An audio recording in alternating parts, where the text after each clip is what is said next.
ilaahay waa na soo saaray mar allaaliyo markii doorashadii aan ku soo baxnay yaa ayuu horta isbedel muuqda oo ninkii gudoomiyaha Faysal Cali Waraabe ka yimid isagoo markaa horta dafraad bilaabay maxaa ku darsatay xisbiga maxaa kan kale tasamaysa lug jiid meera laakiin weli muu dafiri karaynin manu dafirin xisbiga de waxa aanu maxay ahayd inaan musharaxiintii nahay iyo anagu dulqaad baan u yeelanay sababta xisbiga maadaama hogaankii markii hore aan u kala qaybinay hogaanka xisbiga iyo musharaxiinta xisbiga cidda ahayd inuu dhiso waa isaga weeyaan gudoomiyaha xisbiga cidda u baahan lagala xisaabtamo waa isaga maalin waxaan arkay isagoo lahaa in la isqiimeeyaa oo la qiimeeyaa marka khilaafkani musharax goor mu soo baxay waxaanu khilaafkiin tan leegi goor mu soo baxay maxaa sidin ku dareenteen khilaafkani adariimku si fiican awal boo shakisnay awal baxam xamta meelaha waan ka maqlayn gudoomiyaha dabadeeda uu ka hadlay jiray dad badan waa noo soo sheegi jiray waana la yaabi jirnay in gudoomiyaha xisbi ku ahoo ay hada adigu inuu ku dhiso inuu dabada ka xanto adiga ku masaxo subxaanallah heedo de munaafiqnimo badan ay ka muuqato laakiin wax cad oo aan ku haynay oo de evidence the major waxaan si rasmi u bilaabay markuu cadaystay media ka cadaystay wala waraysiga adigu aad ka qaaday maalintii hore imika ma ahay maalintii hore xagga aad Soomaaliya tagay iyo Djibouti tagay wakiili toos uu yiri adigu sad u joogtay madaxweyne Sinaayo waa Nelson Mandela cidu inaga tago ayaynu dhisaynaa buudi isagoo u jeeda gudoomiyaha marka musharaxa xisbiga kulmiye ninkii dhamaay xisbiga mucaaradka ka ahaa gudoomiyaha ee ahayd inuu musharaxiintiisii dhiso wuxuu dhisayaa xisbi kale uu cadaystay TV uu ka yiri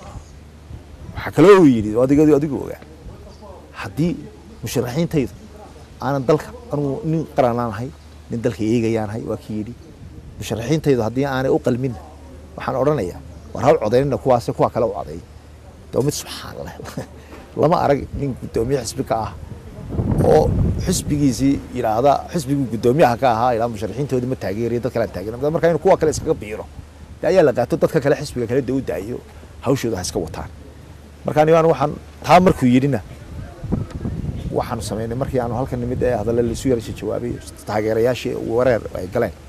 aniga way u kaliftay marka inaan media ka hadlo anigu mar aanu gudoomiyay u kalifay ama 3 jeer malaha gudoomiyaha gabigeyga aanu jawaabay 3 jeer oo ay ugu kaliftay ayahay intaasoo jeer media ka hadlay intaasoo jeer buu wax ka yiri ya wax allaaliyo mar walba ixtiraam baan siinay laakiin mararkaas waxa igu kalifayay xisbiga khalkhal galaya taageerayaashii oo yaaban inaan cadeeyo u kala rifay karay mas'uuliyad bay ka saaran inka dhammaan musharaxa xisbiga ugu tartamayay baan ahay marka intii hore anagu waxaan moodaynay gudoomiyuhu inay ama u darjiilayo ama carqalad ka tahay laakiin intii dambe waxa noo cadaatay oo isaguna cadaystay waa ka yiri sad maqashay maxaaniga iga mamnuucay inaan tartamo xilligii lama joogo watii la heshiiyey marka waxaan aragnay damac waalan oo marka miisiga dabada laga soo riixayo doonayeen inuu sharaxo Faysal ma cid kale uu doonayeen inuu sharaxo idinku maxaa diideen markii dambe anagu waxaanu diidnay hadallada delqaafka ee saxaafadda marinayo imika waxa kamid ah hadalladan diidna kamid ah tartan baa la galaya xisbi kan kale la galay xisbi doorasho soo galo tartan lagu soo galay si tartan dib loogu gaco already balka waran imika Muuse Biixi iyo groupka la doortay kulmiye oo haddana la ilaa tartan damba loo qabanaya ya miyaan qalalaasa keenin marka idinku tartan oo dhan baad diidantiin leedana galo maadaama aad leedihiin shirweyne shanaad bana lagu doortaa anagu haddii qof la doorto oo tartan galo oo doorasho uu galo sidee buu doorasho kala dib u geliyay sharcigii bay baalmarsan tahay ee ka gudoomiye Faysal Cali Waraabe sharci buu ku joogaa 5 sanadood baa la doortay shirweynihii wax lagu doortay 2012 soo 5 sanadood dib u joogaya Soomaa miyaan oran karayaa tartan baa la gelaya haddaan idhaahdo soo dib sharcigii baalman maayo musharaxiintuna gola dhaxal lagu doortaa gola dhixi haddii lagu doortay ilaa ay doorasho ka gelayaan adeer haddii doorashada ku waayaan mooyaane haddii la yiraahdo iyagana haddana doorasho kale lagu qabanaya damiyana waa leeyahay nidaamkii sharcigii iyo dastuurkii iyo kala dambeyntii wixii maanay dhaawacay waxaas anu waxaan diidaynaa anu sharcigan ku taageernay war wax sharcigii aan meesha ku nimid doo carqaladeynaya dooni mayno sida isaga sharcigii aan ugu marka idinku ma isku daydeen inaad balintaas u timaadaan dadkiina wax idinka dhaxeeyeen gudoomiyuhu kamid yahay adigu aad kamid tahay xisbigeentiisa kale kamid tahay inaad isku timaadaan bala suuq qancisaan wixii sharciyeedii yaal iyo dhexdiina ahaa ma isku daydeen waan tagnayba mar laali markuu soo noqday hotel ambassador baan ugu yeernay waan aniga Cabdilshax Xasan Mataan saddexda shir baan la galnay saddex qodob baan soo hordhigay saddexda qodob ay ka boodeen ugu soo tuuray soo akhriinba mid wuxuu ahaa gudoomiye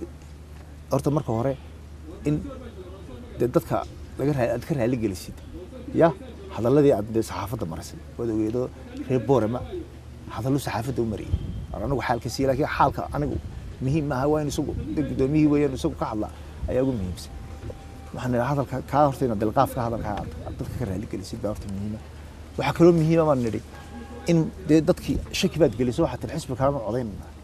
ya inaad tusto dadka in kalsooni aad ku qabto xisbigaaga dadkii aad gudoomiye tood dhisaysa ya heshiisyadeenii xisbiga aynu wada gaarnay inaan hirgelino oo maxaa ka mid ah waxa ka mid ah in boqolkii golaha dhexe loo kala qaybsanay anagu in badan baanu xuraan sameynay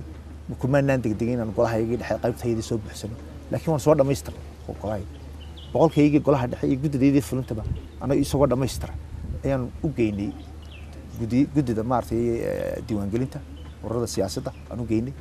sida xaq ugu lahayn ee aan heshiis ku gaarnay isagana koobi baan siinay maalin waxaan maqlay isagoo leh xisbiga waxba kuma soo darsano ma geeynin oo lix qof iyo balaayo waxba keenay war xisbiga wax badan ku tarnay boqol qof baa hor yaallay isaga uu og yahay inuu sidaa u hadla ma hayn gudoomiye 25 qof oo maartay gudida fulinta ayaa hor yaalla